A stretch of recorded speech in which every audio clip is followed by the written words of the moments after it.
जिस कन्या को संसार ने अभागन कहा हो, जिसके जीवन में केवल दुख, अपमान और दरिद्रता थी, उसी कन्या का भाग एक दिन ऐसे बदल गया कि देवता भी आश्चर्य करने लगे।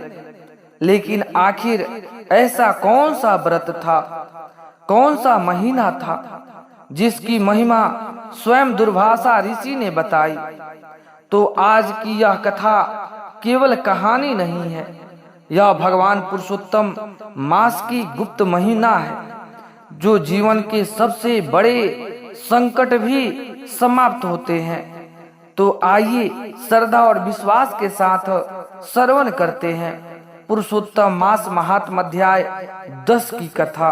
तो बने रहिए आपकी अपने YouTube चैनल दैनिक व्रत की कथा में।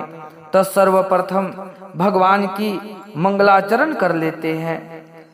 वक्रतुंड महाकाय सूर्यकोटि संप्रभा निर्विघ्नं कुरु मे देव सर्वकार्येषु सर्वदा। आइए अब आप सब कथा को श्रवण कीजिए। प्राचीन समय की बात है, एक सुंदर नगर था। उस नगर में एक ब्राह्मण परिवार रहता। परिवार धार्मिक था, लेकिन भाग इतना कठोर था कि घर में हमेशा दुख ही दुख रहता। उसी घर में एक कन्या जन्मी जिसका नाम था माधवी। माधवी बचपन से ही बहुत सरल, शांत और भगवान श्री हरि नारायण कृष्ण भगवान की परम भक्त थी। लेकिन जैसे जैसे वह बड़ी हुई, उसके जीवन में संकट बढ़ते चले गए। जब वह छोटी थी तभी उसके माता पिता का देहांत हो गया। घर में अन्न का एक दाना भी मुश्किल से मिलता। गांव के लोग कहते, यह कन्या अशुभ है, इसके जन्म लेते ही घर उजड़ गया, इसके भाग में सुख ही नहीं है। यह सुनकर माधवी रात रात भर रोती। वह मंदिर जाती और भगवान के सामने बैठकर कहती कि हे प्रभु, यदि मैंने कोई पाप किया है तो मुझे दंड दीजिए, लेकिन मेरे माता को दंड मत, कष्ट मत दीजिए। समय बीतता गया। एक दिन उसकी माता भी गंभीर रूप से बीमार पड़ गई। घर में औषधि के लिए, दवा के लिए पैसा भी नहीं था। माधवी जंगल से लकड़ियां लाकर बेचती, कभी दूसरे के घरों में काम करती, तब कहीं जाकर 2 समय का भोजन जुटा पाती। लेकिन संकट नहीं समाप्त हुई। जिस युवा से उसका विवाह तय हुआ था, उसने भी दरिद्रता देखकर विवाह से इनकार कर दिया। पूरा गांव उसका उपहास करने लगा। उस रात माधवी बहुत रोई। अपने आकाश की ओर देखकर कहा, हे ठाकुर जी महाराज, क्या संसार में मेरे लिए कोई आशा नहीं बची है? अगली सुबह वह माधवी जंगल लकड़ी लेने गई। वह अत्यंत दुखी थी। चलते चलते उसकी आंखों से आंसू बह रहे थे। तभी अचानक उसे दूर एक तेजस्वी महात्मा दिखाई दिए। लंबी जटाएं, तेजस्वी मुख, आंखों में अद्भुत दिव्य प्रकाश। वह थे महर्षि दुर्वासा जी। माधवी भयभीत होकर उनके चरणों में गिर पड़ी। दुर्वासा ऋषि ने पूछा कि हे पुत्री, तो इतनी दुखी क्यों है? तब माधवी ने अपने जीवन का सारा दुख कहकर सुनाया। उसकी बातें सुनकर दुर्वासा ऋषि का हृदय द्रवित हो गया। उन्होंने कहा कि हे पुत्री, संसार में कोई भी दुख नहीं है जिसे भगवान की कृपा से समाप्त ना हो सके, और शीघ्र ही एक ऐसा पवित्र महीना आने वाला है जो सभी महीनाओं में श्रेष्ठ है। तब माधवी पूछने लगी कि हे गुरुदेव, वह कौन सा महीना है? तब दुर्वासा ऋषि बोले, यह पुरुषोत्तम मास है। दुर्वासा ऋषि बोले, यह मास स्वयं भगवान श्री हरि नारायण को समर्पित है और अत्यंत प्रिय है। इस महीने में किए गए स्नान, दान, जप और व्रत अत्यंत गुना फल देने वाला है। जो मनुष्य इस मास में भक्ति करता है उसके जीवन के सभी पाप नष्ट हो जाते हैं, दरिद्रता दूर होने लगती है, रोग मिट जाते हैं, भाग उदय होने लगता है। माधवी आश्चर्य से सुन रही थी।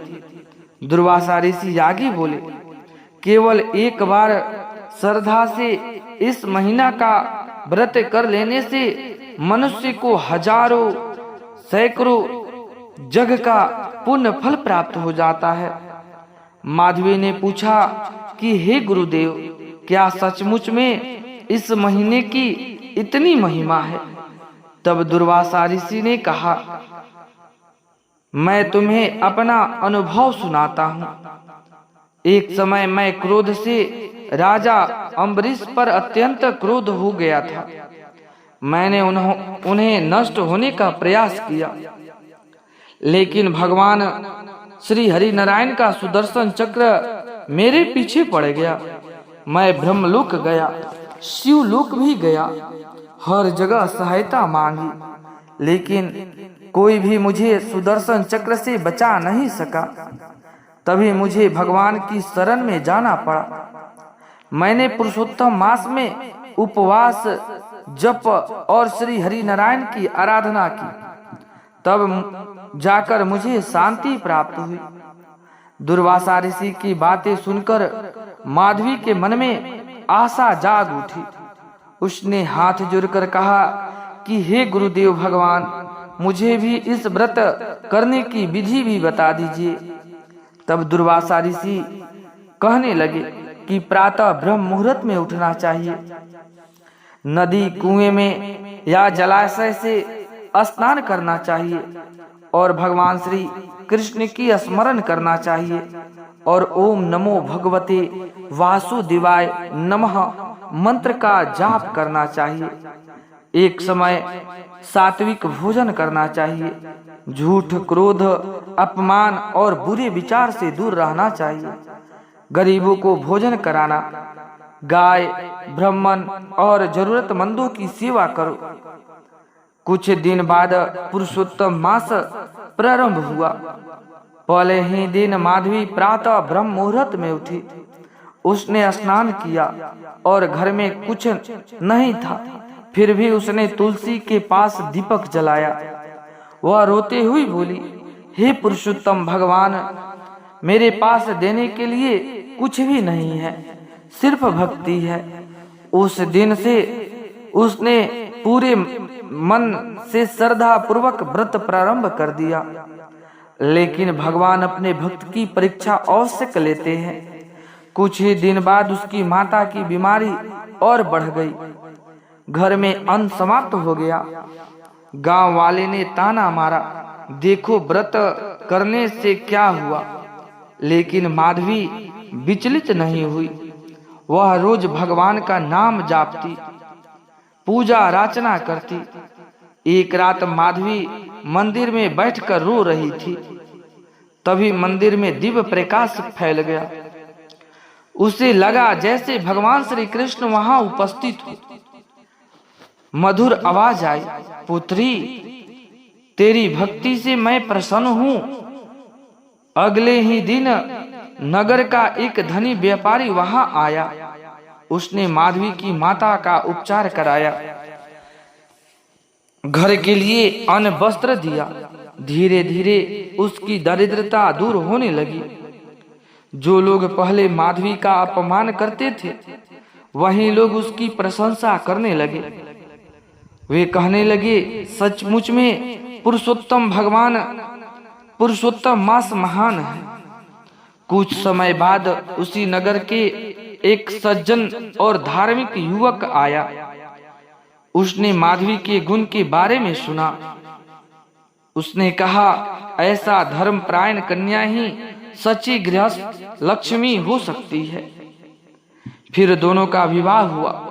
माधवी ने विवाह के बाद भी पुरुषोत्तम मास का व्रत कभी नहीं छोड़ा। उसके घर में सुख शांति और समृद्धि बनी रही। कहते हैं ना प्रिय भक्तों, जिस घर में भगवान की नाम गूंजती हो, पूजा अर्चना होती हो, वहां देर हो सकती है लेकिन अंधकार नहीं अस्थायी रहती।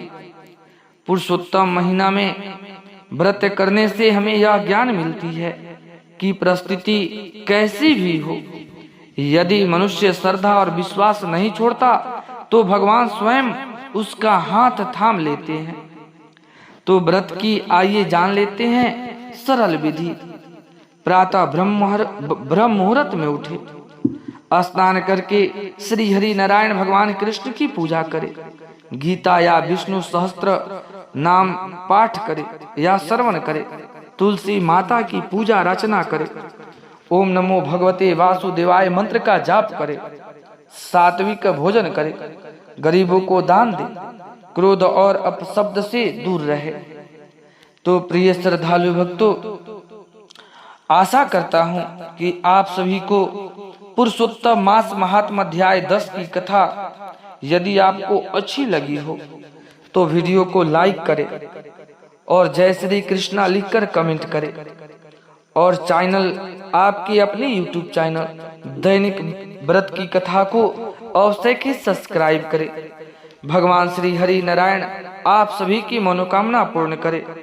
तो मिलते हैं अगले पावन कथा में, तब तक आप सभी के लिए राधे राधे, जय श्री कृष्णा।